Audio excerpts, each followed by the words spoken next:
Gather, veterans. It's time to join the fight. The long war begins.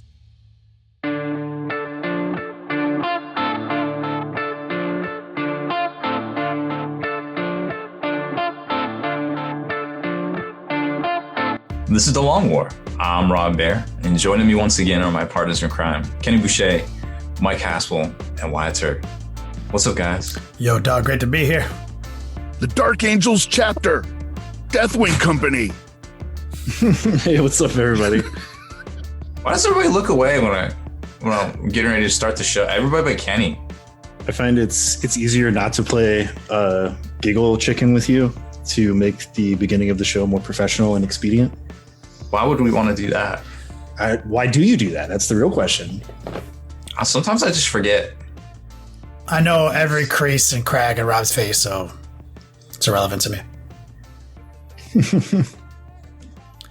So, Dark Angels, as you can tell by Mike Haspil's epic intro. Yeah, which came from, I was trying to imitate the voice, but I can't quite get it because it's simultaneously awesome and very lame. But it came from the 1991 Electronic Arts release of Space Hulk, featuring the Dark Angels. Yeah. And that's how the game would start. It started with a heavy metal song from back when Games Workshop actually was a record label, believe it or not. And it's a tune, I think it's called Get Out of My Way. It started with that, and then the next thing you saw was a banner, and it said, The Dark Angels Chapter, Deathwing Company. And every time I hear the Dark Angels, I think of that. Was it still like canon when that came out that all of the Deathwing were like recruited from that one Plains planet that was like semi-Native American themed? Nah, this is already past that. Okay. But the board game, that came out, 88, 89, did have that. All the kind of Native American Dark Angels. Yeah. I remember one of my first models I ever got when I jumped in the hobby was just like a pewter Dark Angel blister. And I noticed like all the ornamentation, like beads and feathers and stuff. And I was like, oh, okay, these guys are native. I get it. But then, like, I start reading the books and stuff. I'm like, they're not native at all. What the fuck is going on with these feathers and shit? Yeah. Well, they still have the feathers on some of them. Well, because they're angel feathers, dog. Yeah. You know what I'm saying? And they had name generators that were all like, it was pretty cool. I still have all that stuff. They changed the canon too, where the armor's white. Like it was because they saved this world. There was only like 10 of them or something. And they thought they were going to die, so they painted the armor bone white, white, and then they went up against the Gene Stealers or whatever and actually won. There's a lot of this is our thing now. Kind of a hard twist to go from like we're native to we're basically the Catholic Church. Well, if you guys remember some of the comics they used to put out in like White Dwarf and Inferno, I don't remember it when it released. I remember buying the graphic novel of when they compiled them, but there's a handful of them where it's the story of this one Deathwing guy, and he basically goes on like a spirit journey, like a Native American spirit journey. And because that was hitting that pipe, son. Oh yeah, 100% accurate. That's not the peace pipe though. It's the death and mayhem pipe. Yeah. Yep. Nobody wants that shit. Getting into a sweat lodge with a couple of those guys. Speaking of sweat lodges, you ready for a Would You Rather? Yeah. I'm 2 for 2. So I took a shower this morning and I was sitting there. I was like, I gotta think of a Would You Rather, and it just came to me. So I think I'm just gonna make that like a ritual. Is just like trying to think of them in the shower. If that doesn't work, when you're pooping. There's an amazing subreddit on shower thoughts. I'm reading stuff when I'm pooping, like because I'm just bored, so I don't sit there with my thoughts. Only in the shower is that.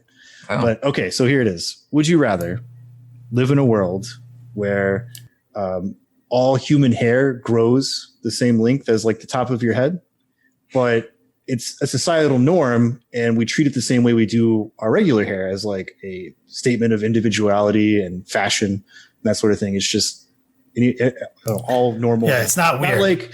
Not like the peach fuzz, right? But like where we normally would grow the same color hair as we do like on our heads and stuff, like, right? Or live in a world where instead of hair, we have feathers. So normal. That's it. So my head. Where you would normally grow hair, you have feathers. You mean like everywhere, or just like my head? No, like where we normally would grow like beards. So I have like those baby feathers, like for my chest hair, and like full on glory. You have like your soft down undercoat feathers for like your nether regions and soft areas. Can I fly? No, you don't have wings. You just have feathers. I mean, I have a lot of hair on my arms, dog. I was just saying. Well, you have a lot of feathers on there. Shit. And so obviously shaving not really a possibility with the feather because you have to pluck your feathers. That's terrible. Yeah, or boil yourself. Okay. Why? Obviously, straight to suicide options. I mean, that's the easiest way to get the feathers off. Is it though? Yeah. I think I'm just gonna rock feathers in that world if I lived in it. But I actually have no problem. But now I'm thinking about it. So I have to like groom my entire body now. Feathers. How do you groom feathers? No, feathers you don't. You just have feathers. It's like it's not like continuously growing like the other scenario. You just have like whatever body hair you have is now feathers. Like so if you have like light peach fuzz feathers here and there, you have those like baby fluffier feathers. And then the more righteous hair growths are going to be more traditional feathers, I'm assuming. Yeah, you're tracking. Yeah. So but in the other scenario, I was just saying, does water just boop or like right off you? Yeah. Like you get out of the shower and boop. as long as you don't have like male bird baldness patterns and stuff. I guess. Not all birds have that though. What? Yeah, This is bullshit. not like like ducks have that. Like We probably as a race take bird baths, like freaking out in little bathtubs and shit. Molting's a thing. See Kenny doing that. I'm gonna go with feathers, dog. I think I would not mind having some dope ass feathers. Am I the only? So you said it's a world, though. I live in a world. Yeah, it's a world. I'm not the weirdo with feathers. I live in a world that this is like what we are. I'm down to be a bird person. It would be a life change for sure, but it's just a new reality. Yeah, I'm down to be a bird person. Like a flightless bird person for sure, but that's my answer. Yeah. I think I'd go for hair. Yeah. Yeah. Like, what would you do with your chest hair that can grow as long Just as? be a Wookiee. Because that's the world we live in. Like some people are Wookiees. No. So you're not tracking on you're not a Wookiee. You're not a dog person. It's where we normally grow our like colored hair, but it grows to the same length and rate as your top of your head. Definitely gonna go with hair. I mean, Yeah, you mean you mean like chest hair grows like everything, like I have a lot of hair in my body. Yeah. So I'm probably gonna be covered in fucking hair that can grow as long as my head hair. Wait, but what about like peach fuzz? That shit don't count. That's what I said. That doesn't Yeah. count. Peach fuzz doesn't count. So like literally, if I picked that one, I would look the same. No, you have to deal with top of the head, eyebrows. Eyebrows is definitely a monkey wrench in that plan, and your arm, legs, your nethers. He doesn't have that. Facial hair. I mean, I guess I'd have a butt problem. Another butt problem. Well, there you go. I already have the Butt hair, problem too. I already have the venom symbiote crawling out of my butt and hair, so Yeah. that I can't go with it. It can't get if it gets worse than that. It's a problem. That'd be interesting. We'd all look like the Grinch. But you'd live in a world where that was the norm, where that's though. normal. Yeah, where like that's normal. eyebrow stylings would be like a hot ticket item. would be a No. thing.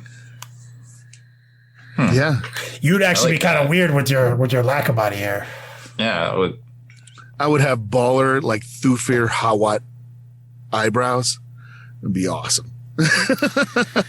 Even our beards though would be sick because they wouldn't just like take forever to grow. They'd just be like constantly just like our hair. On our Yeah. head. Yeah. I would choose that one just to be different. No, like- I'm not sure about this feathers. It's hard to see on camera, but like I have hair that like grows like right up under my eyes. I've got hairs now that grow on my nose and shit, like from my beard. I'm just like, nah, dude, I can't get with that. Like, What's it like to be old? it's getting close to where like my nose hairs are connecting to my mustache hairs, like is one continuous. The old Yosemite Sam. So it's like, I don't know, man. Like that'd be. Whew. I'm going with feathers. I'm a bird person. I respect you guys' Wookiee lifestyle though. Thank you. 100%. Hopefully we can have a crossover. Ass feathers. I'm out. Big Bobby says. Rob's people originally did have feathers, so Wow. they evolved out of them. So this whole thing is an elaborate like throw us off the trail I get it now. No, they did. I mean, like dinosaurs probably had feathers, and then as they evolved into modern lizard people, they lost their feathers. They lost their feathers. You guys keep saying this lizard stuff. Like, I identify as a mantis. Yeah, I mean, you are a trans species. I respect you. I respect your species identifier. That's fine. But you're, and if it does truly offend you that I keep bringing up your lizard, then I will refer to you as a mantis, who for some reason needs a heat rock and can generate his own body temperature and needs to wear skin The separate. mantises have exoskeletons. They need heat. I don't know anything about mantises. I may have overstepped there. Imagine it's not all like, milk and honey. The limit of my mantis knowledge is that one mantis that showed up in my window garden that one time and failed to eliminate the spider threat. But kills the hummingbirds.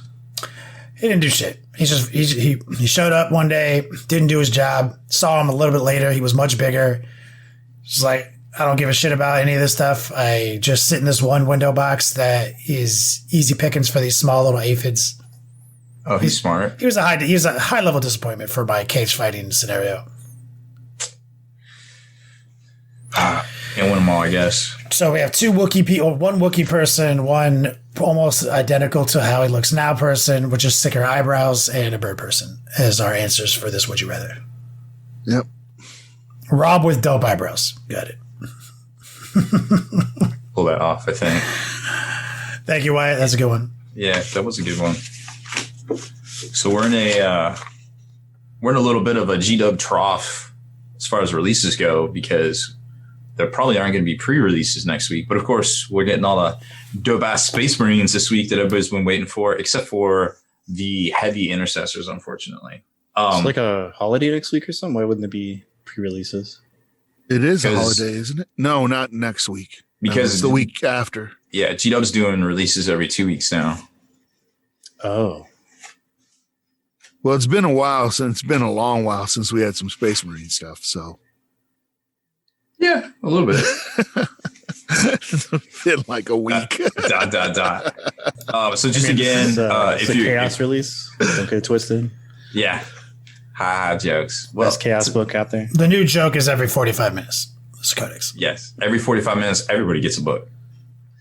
So just real quick, again. Combat Patrol Dark Angels, $140. Primaris Eradicators, $50, 3-man box. Blade Guards, $50, 3-man box. The Storm Speeder, $65.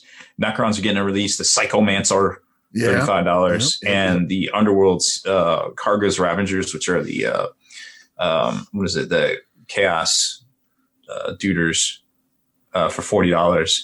Codex for $30. Data cards for $15, probably Buster. And that's about it. Now, Haspil, did you say you got the Gate of Bones? You were able to get the special edition? I did. I was able to get the special edition of it. I'm sure it's sold out by now. But it is sold out, unfortunately. Womp womp. I really liked the first one. Avenging Sun was good. Oh, yeah. I heard good things about that. So those are probably all. The web store exclusives are probably all sold out at this point, but it is what it is there. Now, we got there was actually a lot of news this week on the G-Dub front. There's a lot of news for everything, really. So we saw that Total War 3 is actually a thing after a couple of days of teasers and speculation that it would be Kislev. And it turned out it is Kislev versus Khorne Demons. But there's also some Cathay in there, too. So it looks like they might turn south. Is that like Warhammer China? I don't know basically. What Cathay is. Okay. That's what I thought. It's very, yes, we'll go with that just to keep things moving and keep. I was so hoping it was going to be a bait and switch and that Space Wolves were going to jump out and kill those bloodletters in the trailer. The teaser was War 40K. Yeah. Definitely dope. Like, I'd love to see something like that for 40K. Maybe the bloodletter is legit. Like when you see it, you're just like, or not the bloodletter, the bloodthirster. Yeah. When you see it, you're like, nope, run. Yeah. That's really bad. Somebody did mention that in the chat about Avenging Sun. This is just a quick aside. Apparently the original audiobook narrator got Gulliman's voice wrong. Like people didn't like it. So they actually replaced the original narrator completely. So if you tried to listen to Avenging Sun and you didn't like it, give it another whirl. You don't have to search. The only version that's on Audible right now is the newer one. Yikes. That's good that they were quick to respond to that. I actually want to talk about another GW response here in a second. We also saw previews for the new skeleton models that are coming in Warhammer Quest Cursed City. They look dope for sure. Can't say enough good things about Warhammer Quest. When this box comes out, it's probably going to be pretty dope, but it might be hard to play because it's player versus enemy, but you might not be able to play by yourself. It's kind of designed to play with other people. Because the other ones had a solo mode. Did Silver Tower? I don't remember that. Oh, I don't. You know, I the 40K ones did. Yeah, I have Silver Tower, but I've assembled the minis. I haven't played it, but I know that the Blackstone Fortress you could play by yourself. Yes, that is true for sure, which I think is pretty cool. So maybe we'll see that incorporated into Cursed City because the minis so far are dope. All 5 of them that they've shown already sold on it. Today they also dropped another 40K FAQ. So I don't know how much time we want to spend on it. And it's very hard to figure out what all in there has actually changed. But if you know your army pretty well, you can probably look at the section and be like, this changed, this changed, this changed. I'm pretty into Custodes right now. So I was like, oh, they changed the Vexillas again. And the points of the Praetors carrying the Vexilla. So I think they're basically trying to take that, just standing around with a stick and getting egg one to hit out of the game right now. I think the Baneblade went down 50 points. Somebody had said too. I gotta say, I'm a fan of this rapid fire game balancing through points changes. This is what we've always asked for. We're finally getting it, so I'm positive about this. But the only, I'm not opposed to it happening. I just think it would I think I said this last time. When it came to points changes for the General's Handbook, there's always an asterisk, so you at least know that it changed. You don't know if it went up, you don't know if it went down. There is nothing in this document, so you really have to be dialed in to your particular faction to just kind of look at it. Notice what changed. Yeah. I'd agree somewhat. It's definitely but I'm curious, quality of life to have something like that. But if I play Death Guard, I'm going to go look at the Death Guard stuff. I'm on their website and I see some that were updated in February, but only a few. So what all got FAQ'd? So the power levels got updated, and the points, 52-page point document, Minotaurum field manual, whatever it's called. Yeah, that got updated, and I'm a Custodes player, right? So I looked and I saw the Vexilla Malefica. It went up 10 points, but it went up 10 points from 0 points from 30 points. So in a month, it went from 30 points to 0 points to 10 points. And the cost of the Praetors carrying it went up too. But that's there's no other way to know that unless you're just I make army lists for Custodes every day, So yeah, this is all just quality of life until the Codex drops. So it's just whatever. So I definitely agree. They should have some kind of visual indicator of this has changed from the way it was in the January points release. Seriously, it doesn't take much. I think they should make a post saying hey, we pushed this out. Go check your FAQ page. At the same time, I don't want to get into the other side of things where people we're whinging about this because this is what we want. We want. Oh yeah. I would be. If they do this every month, I would be ecstatic because that is the best way to do small incremental balance adjustments for the game, which is what we need. We don't need invalidating rule books all the time and huge sweeping FAQs that people struggle to understand for the next 3 or 4 months. Small incremental changes. That's I'm worried about what my army is affected, and then I'll figure out the other stuff later. But the small stuff is what we need. Yeah. No, especially that, when they say okay, it's free. Okay, it's 30 points. That was too much. Rein it back in. You know what I mean? That's fine. But I would love to see someone highlighting the changes and just fucking in the spreadsheet and changing the color there. It would be super helpful. Just a tiny more bit of effort there. That's it. Yeah, if you have, that's what I would say. It's like, if you're gonna say anything to them, say something like, "This is great. I like that you're doing this, but a visual indicator of changes from the previous one would be appreciated." Because like they do learn from stuff like that. But if you're like, "This is dumb," like if you're hyperbolic or toxic or overly negative, they're not gonna accept any of that, because that's what they don't listen to that type of stuff. But if you're just like, "Hey, this is great. I like that you guys are doing these points changes on a regular basis or rapidly. A couple of quality of life things. That's all we're asking." I see that it's a text document already, and I would suggest that maybe just like, when you go in there, you make the adjustments, just like hit that bold button or something. You know what I mean? Like, splash of color on there. You can compare them. I believe they're PDFs. So there's a way in Adobe you can actually compare one PDF to another PDF if you have the old PDF, and you would know immediately. But yeah, I don't. Again, that's not. Yeah. No, but that's cool. So thank you for that. I did not know that there's any changes. So thank you for bringing that to my attention. I bet other people are in my same exact situation. We just discovered on accident. I go to the FAQ page pretty frequently.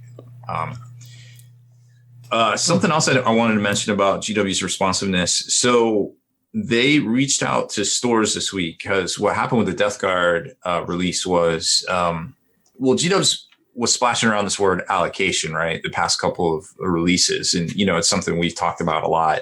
And they're like, "Yo, Game Store, you're allocated this." And they give them the spreadsheet and they're like, "This is your allocation." The problem is with that is that, if you look up allocation in a dictionary, it's basically what you're getting, right?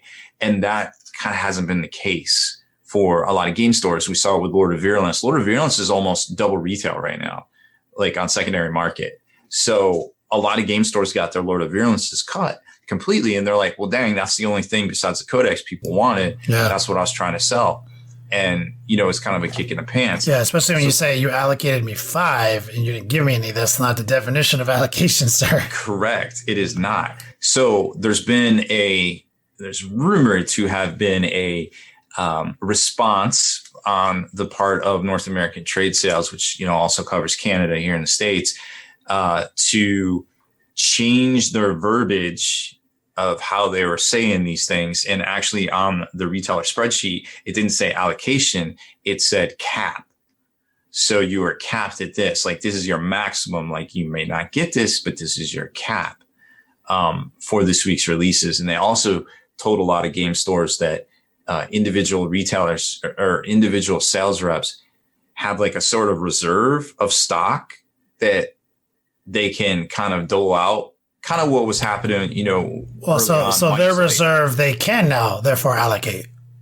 Well, reactively to this. Yes, yeah. Their reserve, they could allocate to the cap that they've given the store. That is already a subtle but slight move in the correct direction, because now you're saying like someone's responsibility to keep track of this. It's a look beyond just the spreadsheets and figure out how the allocation. So that is a move in the right direction. No, I think so. And, obviously sales reps are going to play their favorites. The best accounts are going to get the lion's share. And the thing is, that's the hard decision, right? And that's someone has to start making that hard decision is like,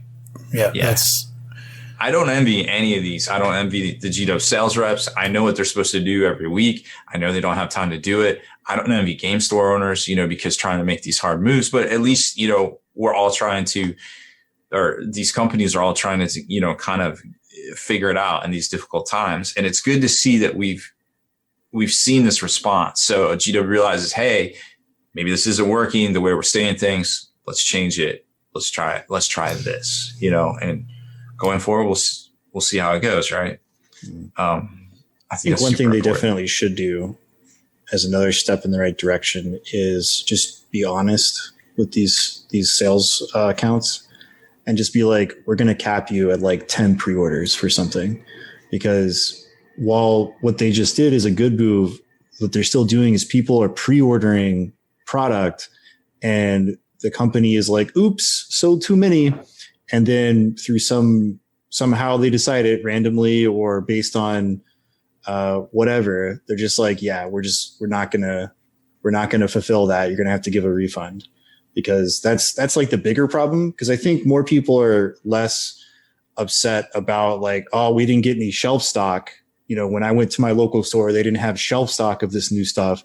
What they're pissed about is I pre-ordered this. It was confirmed. And then come the day, they were like, yeah, sorry, we're just not going to give you your shit. You're going to have to get a refund from your local shop. And that's been happening at GW stores as well. So it's like they need to figure out. It seems to me that's the next move. The next move, like right now, it's like, hey, it's not allocation, guys. We're sorry. We said that it is a cap. Your reps are going to have reserve to allocate. And we'll and that determination will probably be based on pre-sales. Like they'll probably get more information into that data, that capping data, because they need to put some type of infrastructure in place to do that. And that usually takes another human doing another job. And so they've already given a new job to the sales reps, which they're already like why do they even exist? Why do sales reps even exist right now in the modern era? So like now they're making them have a job, and I can see that's going to be their job. Is that exact thing you just said, Wyatt? Yeah, because I mean, like they know how many they're getting. They know what their inventory is. So it's like they need to figure out a way to. I mean, I wouldn't even say fairly because like they're a business, so obviously like they're going to prioritize like whatever is going to do best for them, and so like their showroom stores are going to get guaranteed stuff. And I mean, they're literally paying a guy right now for a job that doesn't even really exist, right? Like a sales rep calls you up and says, how many do you want? I'll put that in the spread in the data. Like, dog, I can do that myself with every other business on earth. Like, why do you even have what? You don't even have a job. Like, what do you? So now it's like, oh, you know what, sales reps, you're gonna have this set of responsibilities, and you're gonna have to fucking do some dumb shit again. Like, and then he said, like Wyatt's point, they're gonna have to do more than just call people and lie to them.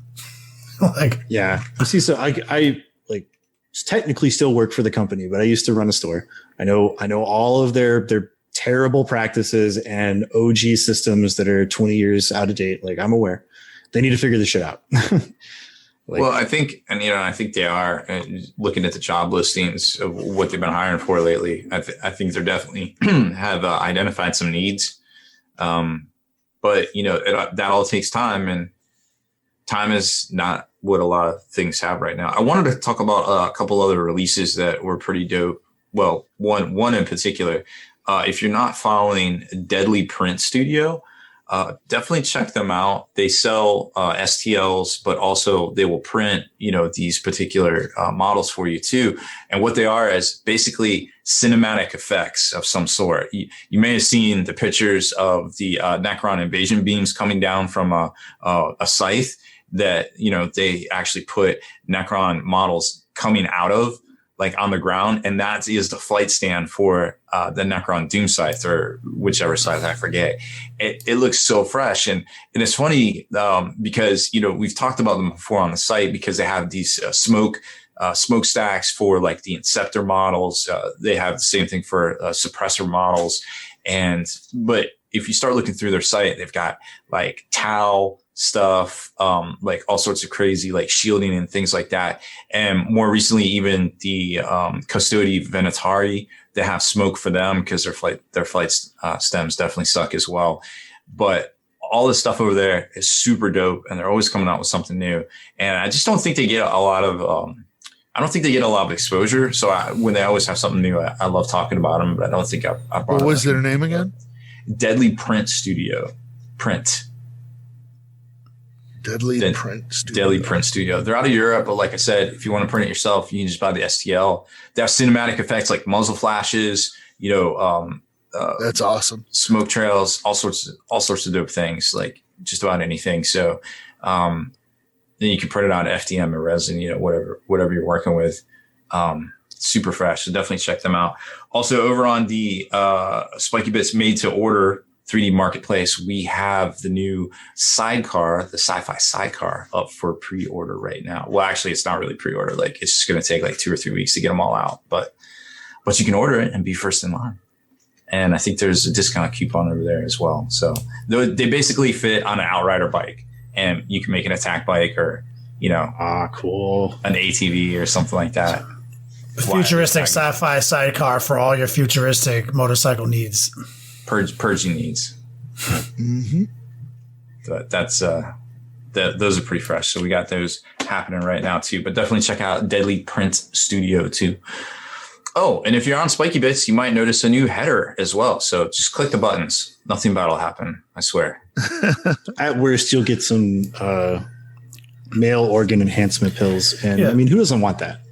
Who doesn't You want can always use that or barter them in a post-apocalyptic economy.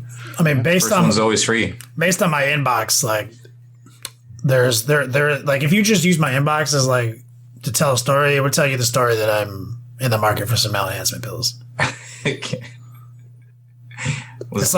like they know. It's like they know what's going on over here. You can get things very discreetly off Amazon as well, Kenny. I know. I have a couple of tabletop marketplace things to talk about. Excellent. One of them is important because it's time sensitive. Ends on February 18th. If you have a PC and if you have Steam or a Mac, actually, if you have a PC or Mac and you have Steam, XCOM 2 is currently 92% off until February 18th. That means it is less than $5. That is video game crack. It is. It is. If you are into tactical wargaming at all, which if you're listening to our podcast, you probably are, get yourself some XCOM 2. What do you call that? A time vampire? It is a time vampire, but it is a lot of fun and it is fantastic. And you can get the entire XCOM 2 bundle with all the DLC for $20.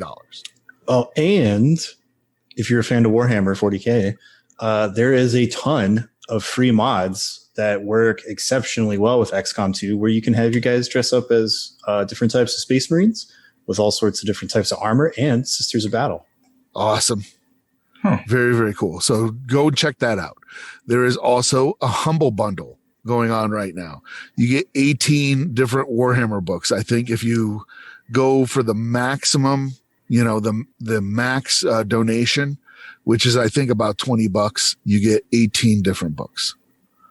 The highest one is all the first 5 Horus Heresy novels, plus the Lehman Russ Primarch book and the Magnus Primarch book. So I literally just got it just for those 2 alone, but it has 2 Sisters of Battle books in there. I think it has the Fabius Bile book is in there. So if you dig some Black Library, ebooks for cheap, they are just fantastic. Humble Bundle. And then GW announced 3 new box games. Now, these are the box games that generally show up, at least in North America, at Barnes & Noble. They're usually Barnes & Noble exclusives, although I have seen Space Marine Adventures at Target.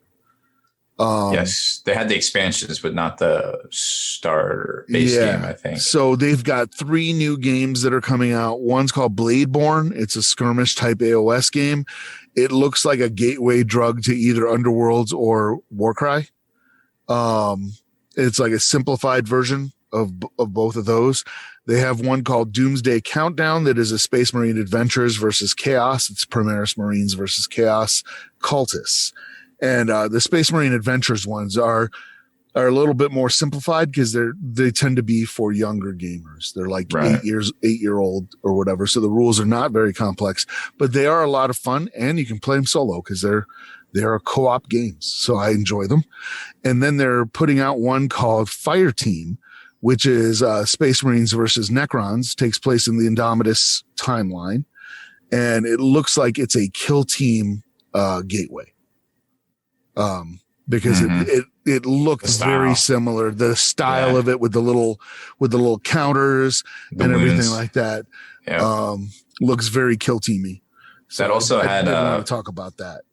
It had like it looks like the Necrons are cast in silver plastic. Yes, yeah. It looked like it was something like you just pull it out of the box, snap fit these fools, and in a half an hour you're playing. So silver versus blue. That's smart. Yeah. Keep that board game feel. Keep it real easy to build. Get off to the races, baby. Yep. What else you got, Rob? That's I think that was it. As far as stuff I was following. All right. Well, we get tracking this week. Well, then we get a rare Haspil's Corner. Yeah, and I'll keep it short because we're already running a little long. But if you guys are not watching WandaVision on Disney Plus, it is one of the strangest shows I've ever seen, but it is really, really good. And I'm gonna keep it spoiler free. But essentially the conceit of the show for the first 3 episodes is that it is imitating some old style sitcoms. So the first episode was essentially like the Dick Van Dyke Show and I Love Lucy. The second one was essentially Bewitched.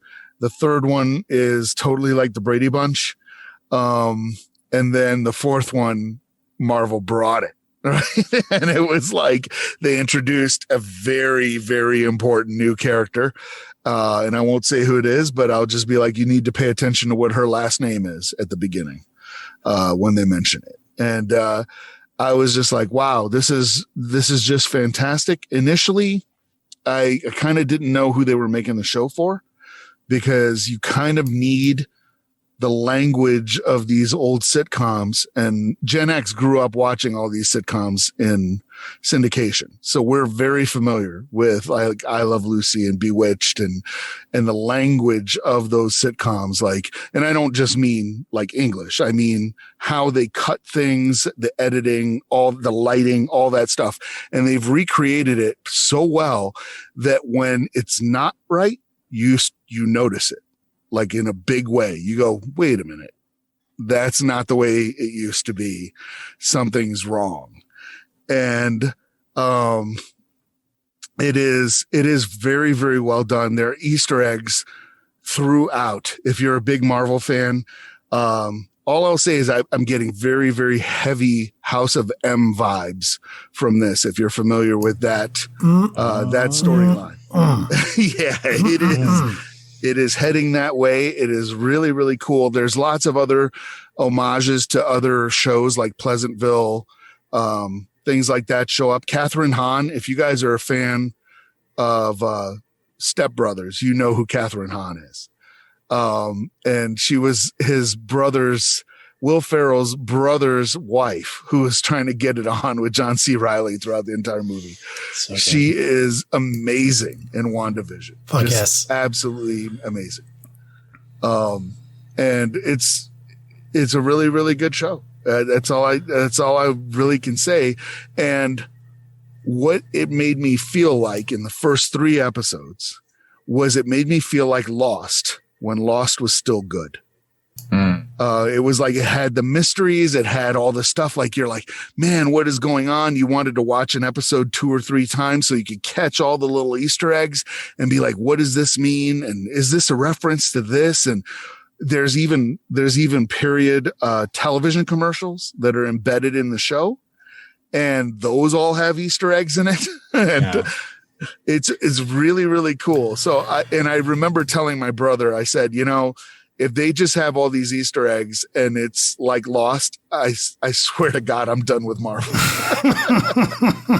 And then episode 4 was just like blood out. What is this on? This is Apple TV again? Or? It's Disney Plus. Disney Plus. God damn it. I got to get Disney Plus. I got to watch that Mando Laureano show about that. Yep. Yeah. You got to watch it. He's half man, half DeLorean car. That is the truth. It's a great show. I trolled somebody on my Twitch show the other day, Mike, and it's because I haven't had you on for a few weeks and like I have no one to troll. And somebody posted a picture. It was like, like Aptifier painting of a 3D print of a Mandalorian she's working on. And I was like, oh, what is this? This is a dope looking mini. Awesome sway to those hips too. I'm loving this. Look at that little baby. And somebody's like, oh, it's the Mando. That's Mando. And I was like, Mando? Oh, cool. Mando's a sick lady looking fine with them hips. And so then someone was like, no, it's Mandalorian. I was like, and then I purposely mispronounced it. So then they broke it down phonetically. I was like, oh, Loriena. Oh, okay. This is sick. I need to check this out. And then, dude, I had people in there who've never, like, I guess, watched me troll you, I guess. And they're just like, dog, my guy, this is a Mandalorian. This is like the sickest shit on the internet right now. And I was like, oh, dude, I can't wait to check it out. What is it on? Like, bro, I had it going on for like 3 minutes, man. And I was just like, at some point I had to be like, look, guys, I know this is like religion to some people. I'm fucking with you, and not at all. So I'm stoked for WandaVision. I haven't seen it. It's very good. And then just as another quick aside, I found something. I sent it to you guys in the Facebook chat, but apparently this is a thing. There's a crossover My Little Pony models that are coming out. They got a big note from me. We do not speak of such things. And I found I don't know which pony it is because Optimus. I don't know the names, but it was Optimus Prime as a My Little Pony. And I think I'm going to buy it just on principle, just cause. Some things you just don't cross the streams on. Like, I got no beef with My Little Pony, but like giant robots. You need to get on my level. I'm a brony, full force. DJ Fluttershy in the house. Optimus Prime as My Little Pony would be obviously like Fluttershy. The most baller version of Optimus Prime to date. Well, it's actually, it made me laugh so hard. I was just like, I got to get this thing. When's that I couldn't DeLorean supposed believe to ship? Like, I don't know. I got forget that too. because that was Hasbro directly peering into my mind going, what kind of Transformer would Mike want? Oh, a Back to the Future DeLorean that turns into a robot. I was like, I'm in. So yeah. Son of a When he bitch. transforms, is the flux capacitor like in his chest, his like chest. Tony, Yeah, in like his Tony chest. Stark Yeah. level, like Yeah. oh my god, of course it is. Okay, yeah, that one. He's got the hook. He's got the hook for when, they had to hit the for when they gotta hit the line. They gotta get their gigawatts, dog. The gigawatts. Yeah, that's his name. yeah. Okay. It's really Okay, cool. like That's dope. I need this. I can't even troll on this one. This one's too tight. I think he's got the license plate too. It does. Yeah. It looks pretty fresh, but they were going for like double on eBay. So like they basically reprint them and put them out, which is pretty fresh. I miss getting the Dinobot combiners that they redid them with like dope ass, like a fiery sword and shit, like Voltron style. So Grimlock and like Slag, Snarl, Swoop, and Sludge all like combined. And they looked fresh, and it was better than the first time they did it. And I was like, Rob just hit me I where totally- I live. He just rattled off those Dinobots like it was nothing. Mike, I'm sorry. Back to the Future DeLorean gigawatt over here. One of the best gigawatt. One of the best epic rap battles of history. Doctor Who versus Dr. Brown. Yes. Yeah. If you guys haven't seen that, go watch that. It's on the internet. Like that's I spit it hot. like, what scientific authority do you purport to be? Like, dog, he's one of the sick. Like, It's very, very good. Brown brings it. Like, he buries Doctor Who, in my opinion. Like, anyway, sorry, Rob. No, it's all good. Transformers are tight. Yes. agreed. That's all I got. All right. Let's talk about the traders. The new Chaos Codex. The Chaos Codex latest we have Chaos always wanted. Dark Angels Codex in our hands. We're gonna talk about army, some stratagems, some psychic powers, and some, what are those things called? Rites of battle. Rites of Initiation. Rites of initiation. We're gonna break some things down. We've been drip fed some of this stuff. So we already know about the Deathwing detachments, the Ravenwing detachments, that sort of stuff, right? So Inner Circle is basically unchanged. That kind of does all the same stuff. The Jinx special rule kind of does all the same stuff that it previously did. So one of the new army-wide things that we're getting is these rites of initiation, which is paying points to induct specific units into the Deathwing. So if your army is battle forged, when mustering your army, you can upgrade any of the following units, excluding named characters, and Dark Angels detachments in your army to become members of the Deathwing. Captain, Primaris Lieutenant, equipped with Storm Shield, Dreadnought, Land Raider, Repulsor, Storm Raven gunship, and any transport unit that can transport Terminator models. Each time you upgrade one of these units, it gains the Deathwing keyword, and its power rating is increased as shown in the table that it shows.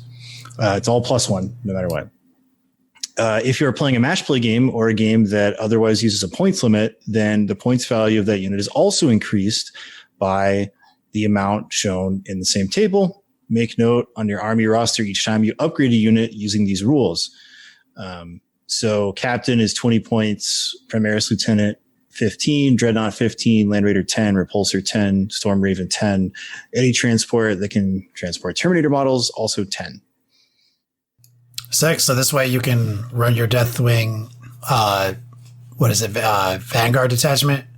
Yes. So this is a way to, for things that don't naturally gain the Deathwing keyword in this book, it's a way to... This way you can play your Deathwing army with more than just fucking some Terminators walking around like homeless people. Yeah. Yes. So the other hot thing is the Eteromancy discipline, which is their custom psychic power discipline. Super, super cool. So let's go through these. I thought it was broken. It's overpowered, Rob. It's really not. I mean, so overpowered. Care Bears think it's broken, but it's not.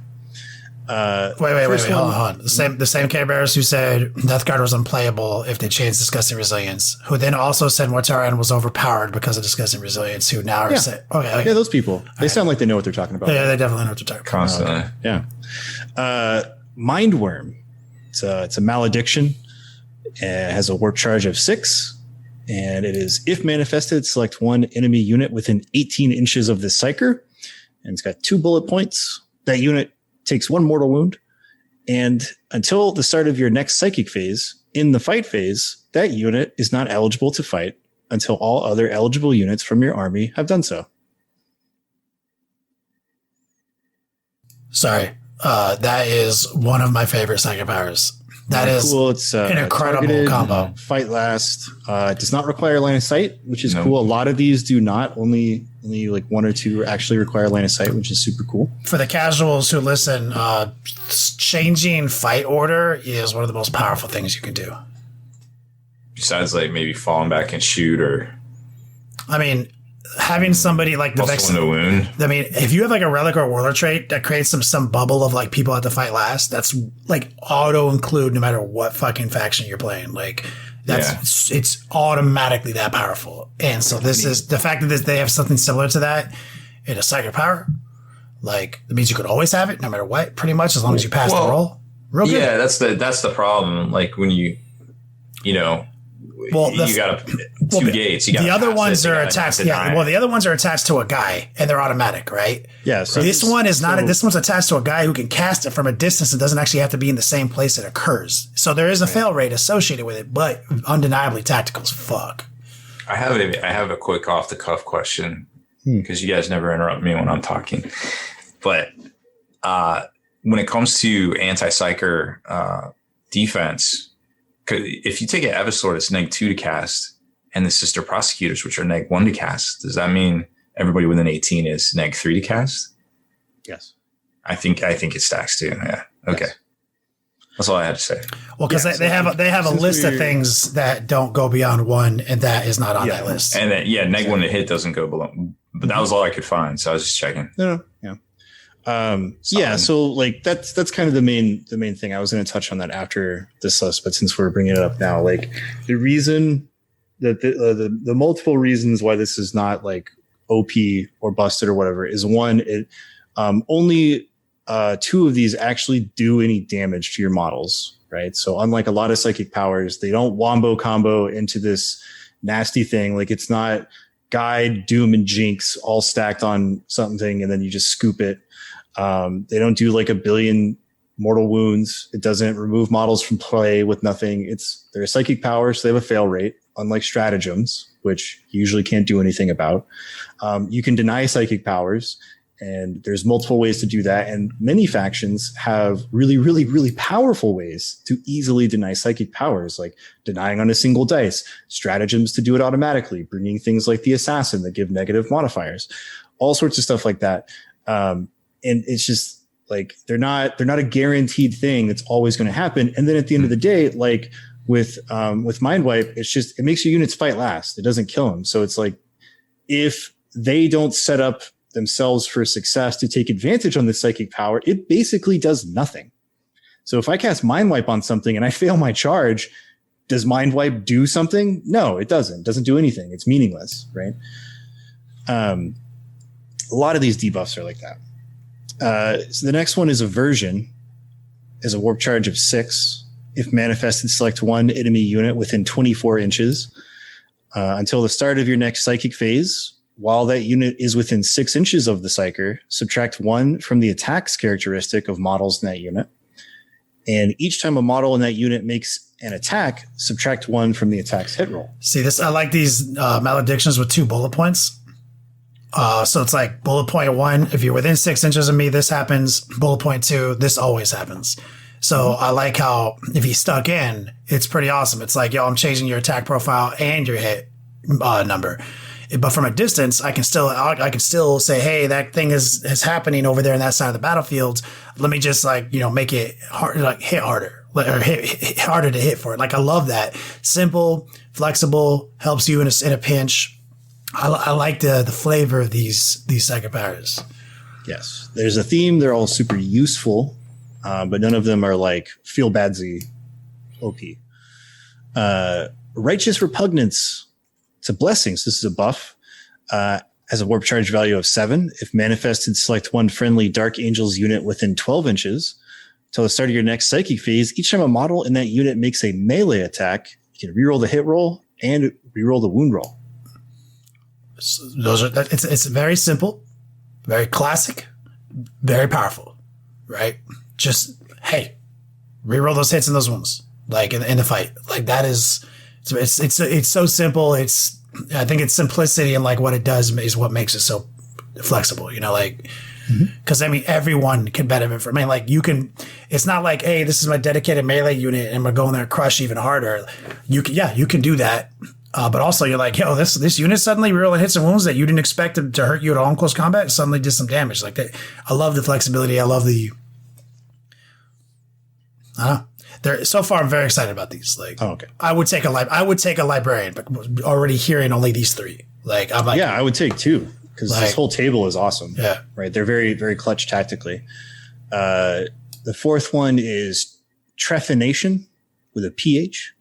Witchfire has a warp charge value of 5. If manifested, select the closest enemy unit within 18 inches and visible to this psyker. They suffer D3 mortal wounds. If the result of the psychic test was greater than the leadership characteristic of the enemy unit, that enemy unit suffers 3 mortal wounds instead. Basically, smite with it doesn't do D6 damage when you roll over a 10. It does 3 when you roll over their leadership. So, I mean, not to be underestimated again, right? Like just a guy with this and smite just cranking out 2 smites on a unit that hurts. Another flexible power. Engulfing Fear, Malediction, has a warp charge of 7. If manifested, select one enemy unit within 24 inches of this psyker till the start of your next psychic phase. Subtract 1 from leadership characteristic of models in that unit. That unit cannot use the objective secured ability or any similar ability, blah, blah, blah.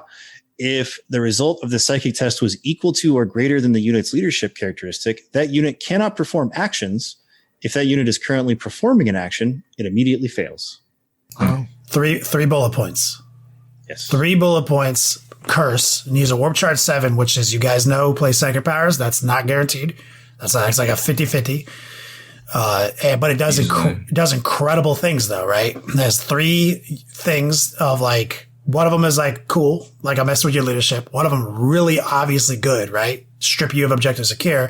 And if I can roll high enough, which is, even more luck attached, more RNG, I can also shut your action down, right? This is so flexible. Like, it's also really good against units that rely on other stuff for leadership stuff, because it says the leadership characteristic. And then most of the time with those rules, like with orcs, it's like you use the leadership of like a war boss that's nearby, or the leadership is considered to be like the number of models in the unit if it's more than 20 or something. Like, I think that's what it says. But yeah, that's really useful because it's like if something is a low leadership, but it's using something like that or like Synapse or something else, it still hurts them. It still like wrecks their business. No, but I love it because to your earlier point you made on like that power sounds so strong, but like again, you need to set yourself up to take advantage of it, right? It's not just like, hey, unit, you don't have objective secure and you're -1 leadership and stop doing actions. Like if I roll high enough, okay, like I'm still standing here, so like I still take this objective. Like, right. Oh yeah, like all you do is remove OBSEC, and so then you then have to have something with OBSEC or outnumber the number of models on the objective if your stuff doesn't have OBSEC, and then even then it's like, what does it do to your models? Like, it doesn't kill models. So you're still like, okay, you took away OBSEC for a turn. I'm going to come back home. It rewards you for being set up to take advantage of them, which I love. Like obviously it can be the most powerful thing possible, like in a moment in a game in which you are going to lose this game unless your one last Space Marine, your 2 Space Marines take this objective from this guy. And the only way to do that is if suddenly this unit doesn't have objectives. Like you can literally be the most powerful second power in the world if you won the game with it. Right. But you still have to you have to be set up to win the game with it.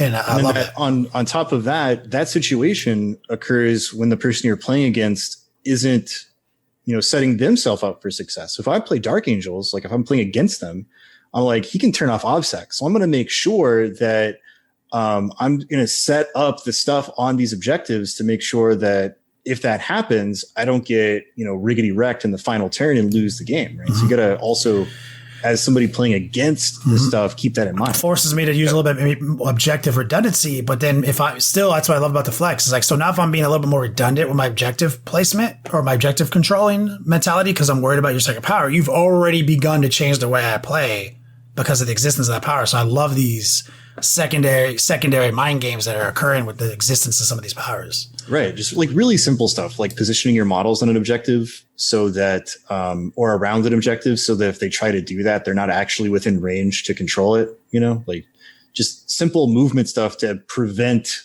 that interaction from occurring. And the last one is Mind Wipe. As a warp charge value of 7, if manifested, select one enemy unit within 18 inches of the Psyker. Then select one aura ability that unit has. Until the start of your next psychic phase, that unit loses that aura ability. One thing that we talked about last time was whether or not the wording on the Warhammer community article would be the final printing. Yeah. It was. Aura in this is still the vague concept of aura, not the keyword. So it's still like, by definition, what is an aura? It's stuff tagged with a keyword aura, but then there's this. So yeah, this is a bit of an oversight, and this is probably gonna have to get addressed, to catch Haspil up. So now in 9th edition codexes, Mike, things that are like you would colloquially describe as an aura. Like if you said something like, "Oh, my Necron guy says all units within 6 inches do this," and I was like, "Well, how would you describe that in game terms?" It's like an AOE. You're like, it's like an aura AOE effect, right? So we don't have in 8th edition we didn't have keywords. We just could agree that oh yeah, that's an aura, obviously. Well, now we have fucking keywords that say aura ability, right? And so this thing says that's bolded with a capital letter, right? This thing says all the keywords are in this psychic power except right where it says aura abilities, it's just normal print. Yeah, stuff within this book has that keyword, like warlord traits that are like warlord trait name brackets aura brackets description. So there's going to be there's a bit of a discussion that needs to happen because it's obviously some things in 8th edition that haven't gotten their 9th edition codex don't even have the keyword. So maybe it's deliberate. I don't know. Some things for example, contagions in the Death Guard codex. If you go to the first page of the book, it says contagions are not auras. It literally says that shit. So it's but what it's telling me is it doesn't have the keyword aura. This thing isn't saying it targets keyword aura. This thing is saying things that are auras, which colloquially I can describe as things that affect more than one thing. You know what I mean? So it's going to need a little bit of clarification, and I think it will get clarified. It will just be affecting aura ability keywords. And either way, that is a really good fucking spell. Being able to look at something and strip it of one of its aura abilities, really tactically useful. And that's the theme of this. What is this called? Taromancy? Interrogate, interrogate. Yeah. We're fucking with your mind. We're getting that secrets from you.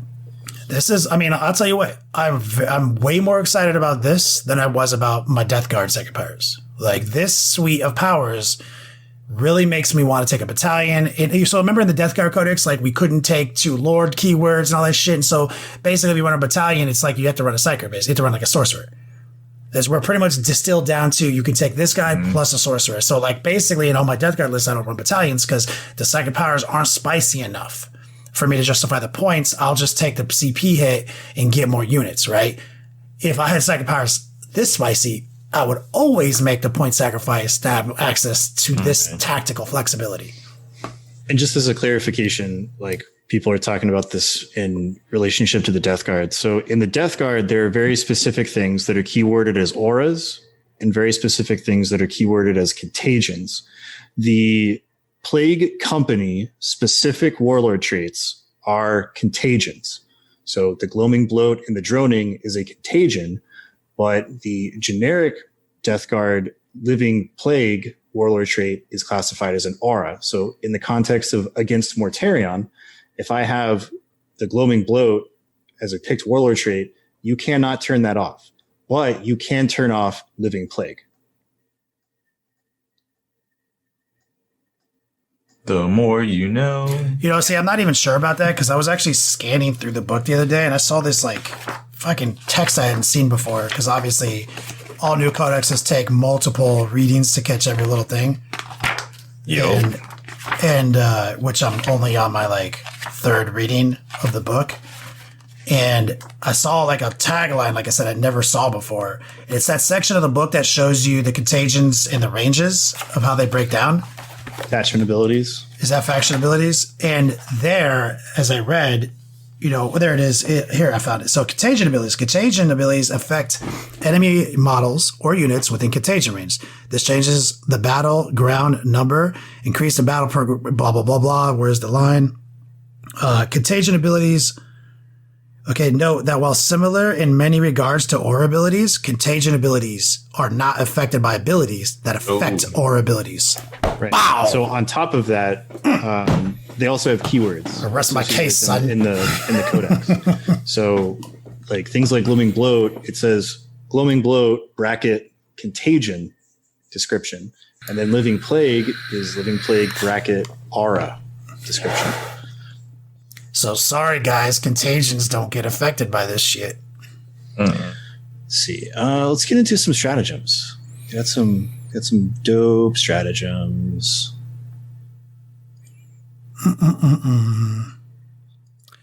Caraquin says custodians don't care about auras except a few of the shield hosts. Yeah. Custodians real good, Doug. Yeah. Let's see. Some year I'll finish my Custodes. Yeah, you will. All 10 of them? Oh, wait. Earlier, before you go to the next section, because Mike just said custodes. He said custodes because of his Latin gangsterness. Somebody earlier, did you catch it when someone was like, what are the words that trigger you? I saw you responded with arbites. Arbites. Yeah. Arbites. And, you know, like, what are the words that people say wrong? Like, and he even said custodes. And it's like, it's custodies, right? You can even look it up on the internet. Invulnerable. Invuls. But what I just instantly thought of Mike because there's a word that Mike corrected me on that forever because you know how we have the Vindicator tank and then we have this assassin and it looks like it's the Vindicator assassin and I'm like, man, that's so weird that we have a Vindicator and a Vindicator. Mike's like, it's Latin, it's Vindicari. And like that was like literally 16 years ago. And I, for some reason, when somebody says Vindicator Assassin, I just say Vindicari. And it just like, it doesn't trigger me, but I just like have to correct them because when Mike corrected me. The two that get me all the time is in some audio and visual medias like games and audiobooks, the pronunciation of names really upsets me. Where it's the two that get me the most often is because we play Deathwing on Steam, and for some stupid ass reason they don't say Belial, they say Belial. Yeah. And even the way that I just said it sounds better than the way they say it in the game. They say it really messed up in the game. I don't even know. It makes me upset because like I'm a Dark Angels fan and I like the Deathwing, and it's like his name is Belial. It's not Belial. Like, or when they switch suddenly in the Tower of Horror, switched it from Ezekiel Abaddon to Ezekiel. That was going to be my second one. It's like, we all know how to say that. It's Ezekiel. It's a word. It's actually a name. Or Catachin. Right? No. In those audiobooks, they say Ezekiel. And I'm like, What Florida bullshit is Let's that? not. You want to talk? No, you want to talk about some Florida bullshit? Let's go back to what Rob just said. Our dear friend Arthur refuses to say catechin. He says katashin. Oh, Katashin. That's Well, having said that, right? It is the 41st millennium, and mankind is spread out all over the place. So pronunciations are just way out of whack. And what I love about all him, the different accents. In fact, when I was reading Avenging Sun, that's one of these little details they put in there was that, and this name is controversial, is that Robute Gulaman pronounces things differently because the Gothic that he spoke is 30K. Gothic. Yeah, it's slightly different. And so it's of course, you would almost wouldn't even be able to understand that cat in modern terms. Probably like wouldn't be able to Shakespeare and understand. shit. Yes. Yeah, like somebody from 10. Here's a good example. He would come out speaking there's that one meme where it's like they shouldn't change the English language, and people are like, oh yeah, they shouldn't change it, and then they're talking about like the 5 different forms of English going back like centuries, where he goes back to like the original English, like Middle English, and it doesn't even seem like a real language. It's like you listening to Spanish and hearing some words that sound kind of like English words, and you're like, oh, I can sort of understand what's going on here. No. That's not how that works. But like Arthur is just like me with Vidicar. I'll say he'll say katashin, I'm like catechin, and he'll just pretend like I didn't say anything. He'll just keep talking. Like he will not acknowledge that there's a different way to say it. It's katashin. Yeah. Usually I go with like, if it's an official media release from GW, that's sort of like the quote unquote canon way to say it. But I reserve the right to be like, that's really fucking stupid. And I'm not saying that. I'm going to stand in my way. GW says judiciar. And so I'm like, that's how that's supposed to be said. And they say rebute. And I'm like, okay, I mean, not my favorite way of saying it, but that's cool too. But when they say Ezekiel, I'm just like, you shut your stupid mouth. Like that's so Draw dumb. the line. This is the hill. This is where I'm dying. Took me like 15 minutes to realize they were talking about Abaddon still when I picked up the second book. I know, right? I'm like, who is this Ezekiel guy? Like, what the fuck? I just introduced a new character on Abaddon's level between. Oh, I get it. I've also heard people say Abaddon, and I'm like, Oh, yeah, Abaddon. like, no, Abaddon Black. nope, no. All right, let's get to some stratagems. Side quest. This one, Languager side quests complete. Continue. Wrath of the Lion, 2 CP. Use the stratagem in your command phase. If a combat doctrine is active for your army, till the start of your next command phase, each time a Dark Angels model from your army makes an attack with a weapon specified by the active combat doctrine or are on a unmodified wound roll of 6, improve the AP characteristic of that attack by 1. This is cumulative with the bonus from the active combat doctrine. You can only use the stratagem once. What does it affect? So just to walk it out, if you're in the tactical doctrine and you play this in your command phase, then any weapons that benefit from the bonus to AP of the tactical doctrine get an extra AP during that phase. Right. Who does it affect keyword wise? Infantry. Everything Dark Angels. Every unit Dark Angel. Okay. Solid. Everything Dark Angels. Powerful. The restriction is the weapon itself. So if you're in the Devastator, it's like the heavy stuff. You still have to follow the rules, but that was what I was curious. I was like, this can get really powerful. Like, oh, I'm glad. So they led strong with a Dark Angels keyword. I love that. Strong. Yeah, there's some combos in this. Yeah, pretty easy to see it right out the gate. Intractable, 2 CP. Use the stratagem in your movement phase when a Dark Angels unit from your army is selected to fall back. If that unit has the Inner Circle ability, you do not need to first roll 2d6 to see if it can fall back. It can automatically do so. Until the end of the turn, that unit is eligible to shoot. And that's important, Mike, because with their Grim Resolve kind of rule is that they can't fall back unless they roll a leadership check, right? So this bypasses that for those units, and all in addition to that for everyone, you can you can do stuff. Love it. Right. Yeah. You're not just falling back and standing there.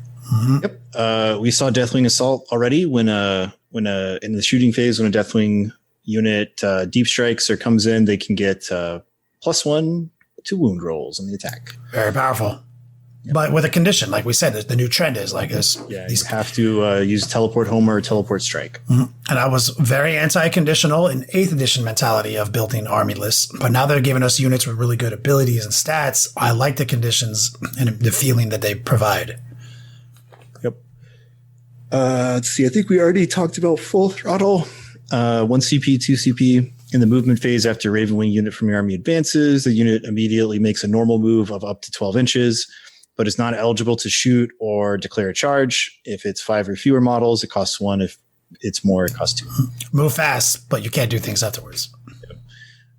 Line Unbreakable, 1 CP. Use a stratagem at the start of the fight phase. Select 1 Dark Angels infantry unit from your army till the end of that phase. That unit can only be selected as a target for melee attacks if the attacking model is within engagement range of it. Note that this means that enemy models that are not within engagement range but are within half an inch of a model from their own unit that is itself within a half an inch of this Dark Angels infantry unit cannot target it with melee attacks this phase. Word salad. Break it down in one sentence.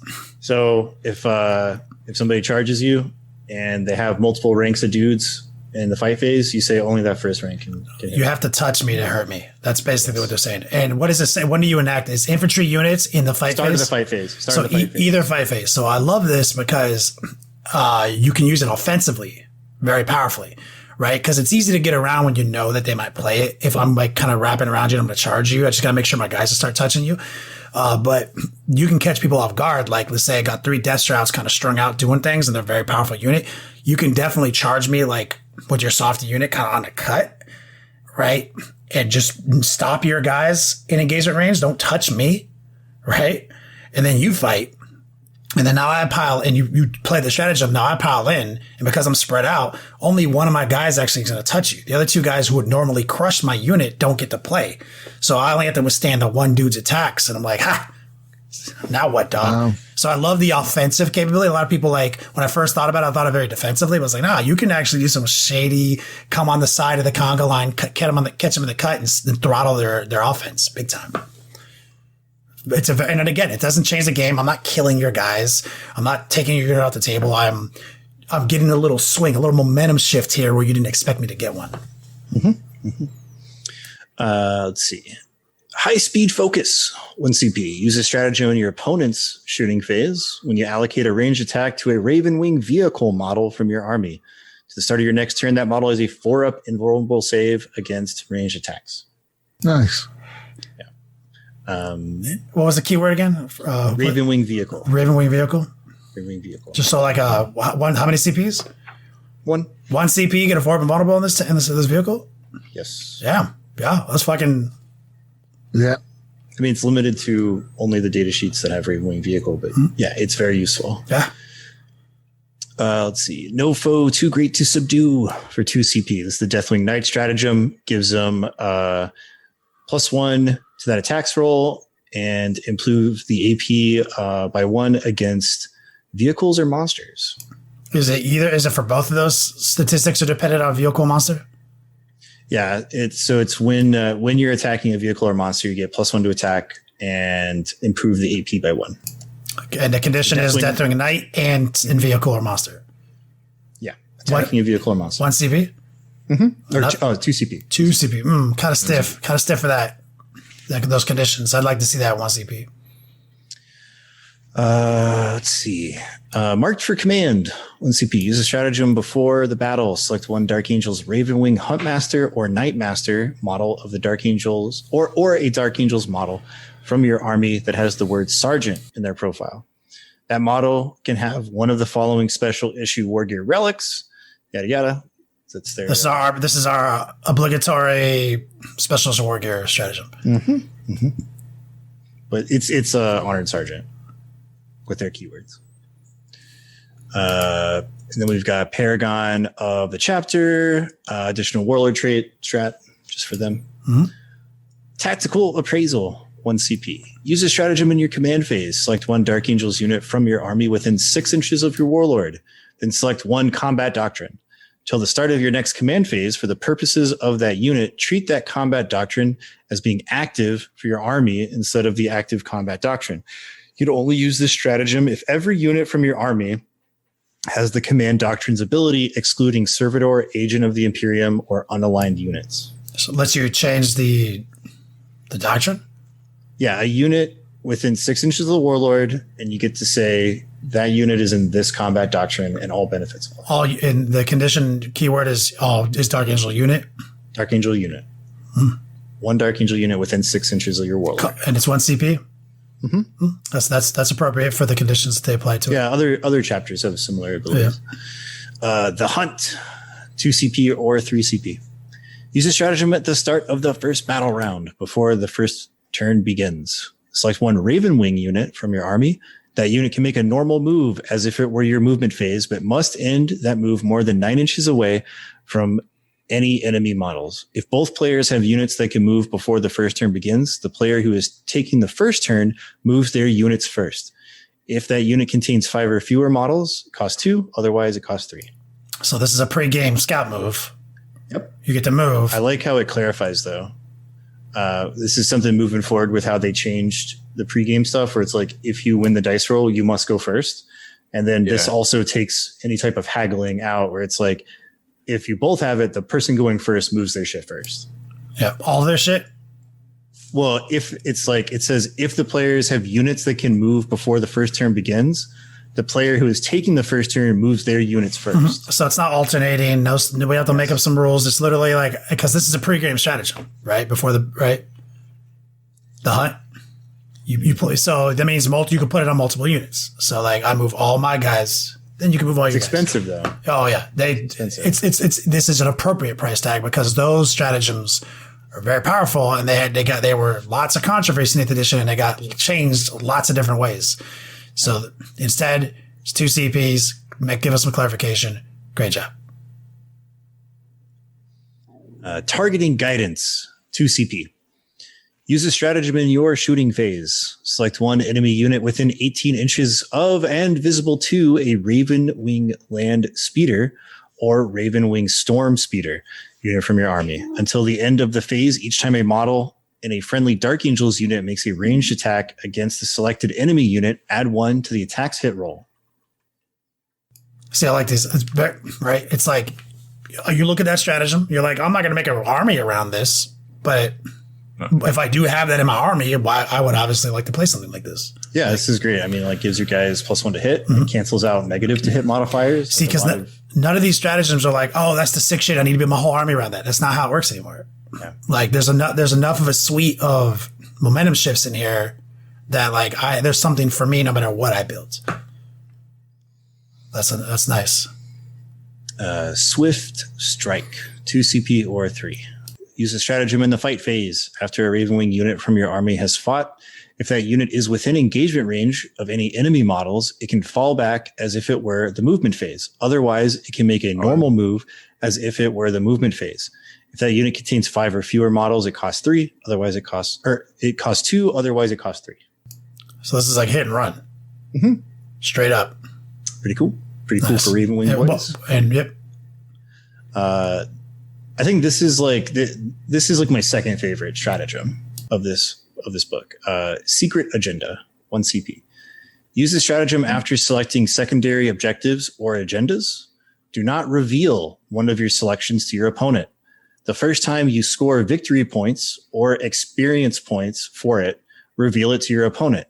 Note that you must still keep a record of your selection. We recommend writing it down and concealing it until revealed. You can only use this stratagem once.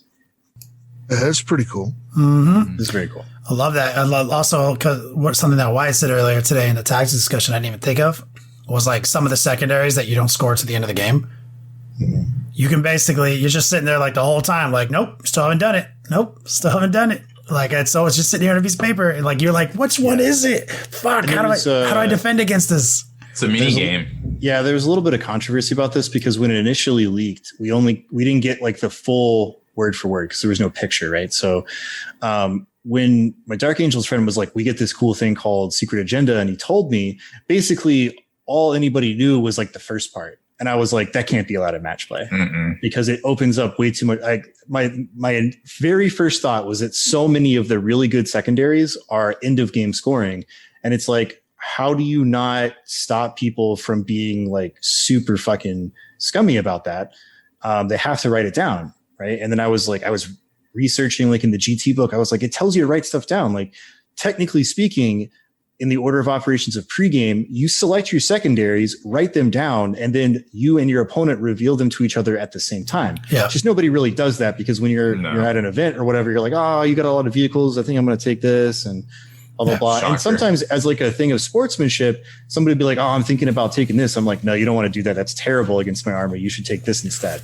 Yeah. Like that is the discussion. That's the reality of what happens. Right. Or you ask a few like probing questions like, how many characters do you have? Exactly. That type of stuff. And it's very like sportsmanship and gentlemanly in that aspect. And so but technically you're supposed to write them down and reveal them. So yes, of course that's a part of the game. And this now suddenly this doesn't seem shitty anymore. This is right. I still think there's going to be discussion about this because it does not specifically talk about actions. And it does not write it out. So it says when you begin, it says when you score for the first time, you reveal it. Yes, except you don't score points for things like deploy scramblers until the end of the game. You must do actions. And then at the end of the game, if you completed 3 actions, you get the points. So what this doesn't say is make note of when you're doing X things. Like if you do an action, make sure to write it down. Right. Yeah. And so in that sense, there is still some that's a little bit too much record keeping. Because remember, like on turn 2 when I said I was doing an action, you're like, nah, they're gonna. Wouldn't you guys figure out what they were trying to do based on what actions they were doing? It doesn't talk. So it's like if I'm doing deploy scramblers, I guess like in the intent of the rule, am I supposed to say I'm deploying scramblers on this unit as an action this turn, and then you reveal it, or is it this unit's doing an action? Because it says you don't reveal it until you've scored points. Yeah. No, but you can't.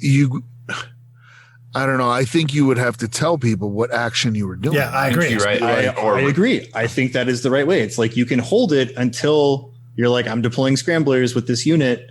Right. Like, otherwise, it becomes very like, how can you? I mean, you could just write down anything. And I guess you could like, hey, I did this action. I was in my deployment zone, not a character, whatever. Yeah, and so that's where it's like, I think the intent of what GW wanted to do with this is super cool for Dark Angels, but the rollout is very flawed. It's just, you have to put so many caveats, right? Yeah, I want them to fix it because it is a really cool rule in the spirit of it. But right now, it's still very like, I don't know. I don't know if this should be a lot of match play, word for word as is. Yeah, it's a little strange, but I like it. The feeling. Somebody in our tactical discussion, Mike, said like when you play this stratagem, every time you go to your little scorecard, you have to put a hood on like a Dark Angel and then take it off and then come.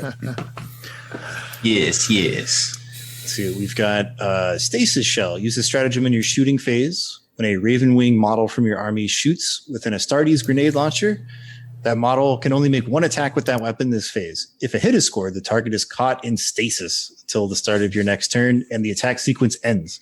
While a unit, excluding vehicle and monster units, is caught in stasis, it cannot fall back. Ooh. Yeah, kind of cool, right? It doesn't do anything. You don't pick up models. No, but you're like, that's the whole unit point. Can't fall back. But suddenly you start to see like, oh, okay, so I can tag this unit. It can't fall back. I can catch it on the flank, right? So it can't hurt me with this other stratagem because it's a powerful unit, right? Simultaneously, I need to strip it of his objective secure, survive this round of combat, then lock it here for exactly 1 turn so this other shit in his army can't shoot me and then I win the fucking game. Right? Yeah. Using the combination of some of these like abilities, right? So like if you can put that together and deploy it on the table, that's fucking incredible, right? But it's a lot of moving parts and I love that.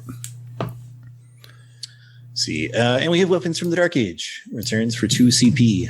Use this stratagem in your shooting phase. When a Dark Angels unit from your army is selected to shoot until the end of the phase, add 1 to the damage characteristic of plasma weapons models in that unit are equipped with. Pretty cool. Yeah. There was another thing that somebody told me about that was really cool. That's like a character ability. I think it might be a warlord trait where basically like your model can die, but you get to use it until the end of the next turn. Oh, neat. Might be warlord a relic. Because I was looking at the warlord traits. I don't think it's. Oh yeah, it's stubborn tenacity warlord trait. This is really cool. When this warlord is destroyed, if it does not explode, you can use this warlord trait instead of using any other abilities that take effect as a result of this model being destroyed, e.g. Astartes Banner. If you do, this warlord is not removed from play until the start of the next turn or the end of the battle, whichever comes first. Until that happens, it is still considered to be in play, but any further wounds this warlord would lose are not lost. Damn. Okay, shit, man. That's a good look at the stratagems. We got to look at the stratagems, some of the new second powers, these new rites of initiation, so you can to help the Deathwing fanboys rest assured they can still play their stuff. Yeah, there's a lot of cool stuff, like special issue war gear is cool, relics cool, characters cool. You can play Israel, Ezekiel, Belial. I think one of the biggest winners of this is Ezekiel, because he's almost like auto include as your chief librarian. Ezekiel, yeah. Ezekiel. Yeah. I will stab somebody. It's pretty strong. I mean, like, you can play. It has the old school feeling, right? Because we've already seen a lot of the previews on GW's website on Warhammer Community. We know that now you can play Deathwing again. You got with some staying power. You can play your Raven Wing with some incredible like mobility stratagems. You can play stock green machine with some of the new units that Space Marines have accessible to them. With some of it is shaping up to have a really good feeling. As a supplement, feels different than Space Marines. Mm-hmm. Has some of that cheat code sprinkled in, some of that narrative cheat code.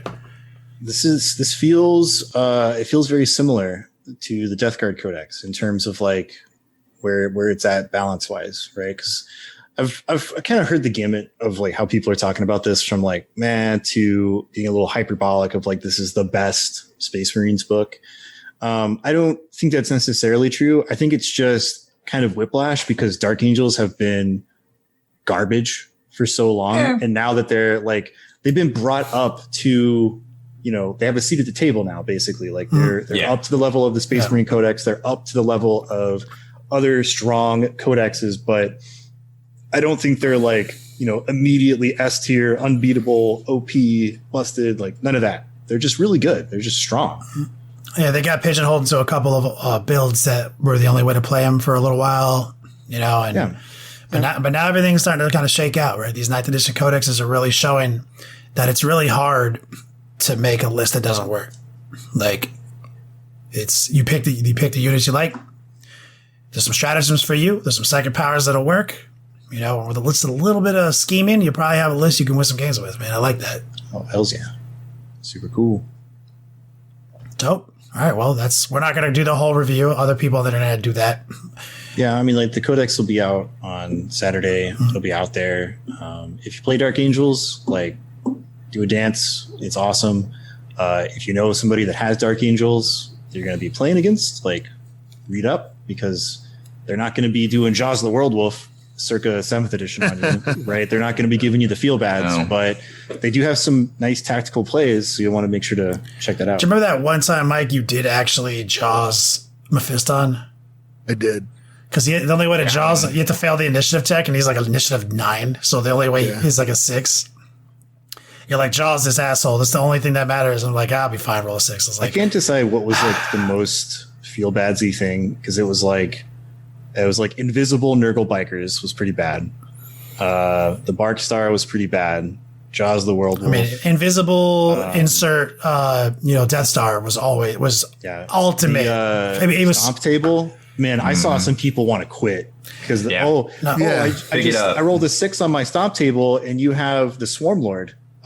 Just pick him up, please. Remove him from play. That was 6th edition, because that's when everybody, around here, a lot of people bailed because of that. I mean, and that's when it got wacky, because it was all the way up until 7th edition too, the stomps. But the problem was that we had invisibility, right? So we had these units you literally couldn't interact with. But then they started coming out with, kind of like Rob used to always make this point. It's like, hold on, they're going to come out with things that fix things, guys. And then and they did. So stomp was how you dealt with these invisible Death Stars, right? Like someone would roll up with a Death Star that you could literally not do anything about. And then you just get a couple of good stomps and pull their 2 or 3 characters out that you're like, now what, dog? So, but I'm going to put it on his head. Yeah. And so it was crazy. It was a crazy addition, but it was so feel badsy. These rule swings were so feel badsy that ITC FAQs, the whole reason ITC came into existence is because they had to fix GW's game. Like, no, guys, we can't use that second power. That's just so ridiculous. And they even started changing some of the rules and how Stomp worked, right? Like, because with look ulcers and stuff, So if you know that if the only way we could play your game and not feel terrible about it is to like rewrite your FAQ for you, go back to the drawing board. And that's what had happened in 6th and 7th edition, which led us to this place. And now we're in a much better place. Because you're right, man. Stomp. Invisible Death Star. Oh, Battle Brothers. Remember, they had to change that. Like, yeah. Oh, I'm just gonna like give you all my special rules and here, take this. Oh, okay, thanks. I'm a monstrous creature. Cool. It's so funny though, Mike. I just saw your thing in the chat. Just you're like, I like 7th, but 6th was terrible. I thought 6 was so bad. 6 was so bad that it was like one of the fastest turnarounds for an edition we got. Yeah, it was wild. And then it felt like 6 months. And then we're playing 7th and we're like, this is better. But then 7th got so bloated with formations and free crazy. units. Like Decade Curions. Like, bro, like the Gladius Strike Force with like, 2,800 points and for free shit, like AdMech, detached, convocations. I used to play the freaking Black Main's drop pod. Mm-hmm. Yeah, you had 1,000 points of free drop pods. Yeah. Yeah, it was insane. It was insane. I enjoyed 7th. 7th got, but the thing is, in the last days of 7th, bloated. It got so bloated. I was like, it's kind of like I'd rather play 6 right now, guys. This is impossible to track. No, I didn't ever want to go. Like 6 almost killed 40K. Like, in my opinion, I saw veteran players that had been playing since I started quit during 6. Yeah, it was weird because so I went from very, very late 4th when I just got in to playing a lot of games in 5th and then going to 6th, and everybody was like 6 is the worst, but it ended so quickly. We were like, whoo, 7th edition, this is great now. But then by the end of 7th edition, like the last couple of years where it got just bananas, that's when I checked out, where I was just like, okay, like at first it was great. And then when it got to like every single fucking thing is this unkillable feel badsy bullshit with formations and thousands of free points and vehicles and war gear and all that, I was like, that's when I was out. That shit was bad. Yeah, but at the core, like the core of 7th was still good. That's so it's 7th didn't start to fall apart until the formation. Until the formations, and you needed like 6 books to play your army. And you see that they started because what GW did was they took something that was already working for them in the last editions, and they just started fucking up 7th when they started saying, "Oh, this works."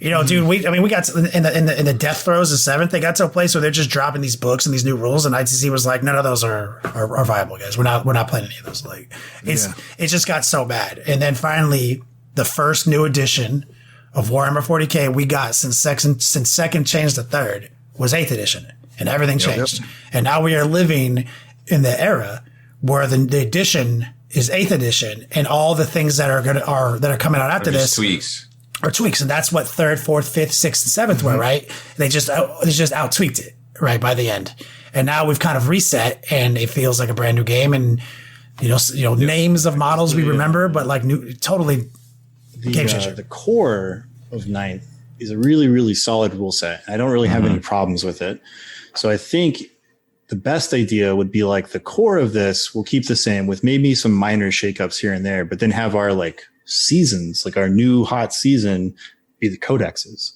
That's what it should be. That would be very cool. We're living in the golden era. You sweet summer children out there complaining about when am I going to get my codex? I've been waiting for 3 weeks. Just wait longer. Well, what I find interesting too is that, like, you guys know I play Grey Knights, and everybody else got their extra wound and everything. Grey Knights still kind of work. Like they're way weak, because if somebody has a build that's anti-marine, then they're definitely going to kill your Grey Knights. But they're still playable. They're not just like, well, I guess these are on the shelf until the Codex comes out. I am doing that, but that's because I have a billion Necrons to paint. You know who definitely doesn't think Morty is OP? Grey Knight players. Yeah. Grey Knights are just like, oh, you brought Morty. That's cute. That's awesome. Adorable. No, pretty much all the 8th edition codexes are viable, and some of them are even like stronger than they should be because they haven't changed over to the new stratagems and stuff. Yes. So some of them still have some serious wombo combos that are leaving the game. It's kind of crazy to see things like Slaanesh Demons be like on the same meta level as like Necrons and Space Marines, and they have like a fairly old set of rules in the current thing. And it's just, it's just the way things shaked out. Orcs are in a pretty good place, which is cool. We're getting new codexes every 45 minutes, guys. Just wait. Yep. Set your watch by it. Yeah. All right. Well, Rob, I think we did it today. Yeah. Haspil, take us out of here. Yes, this is Kragan Moore. And yes, this is the House of Ulrich. And no, he won't see you.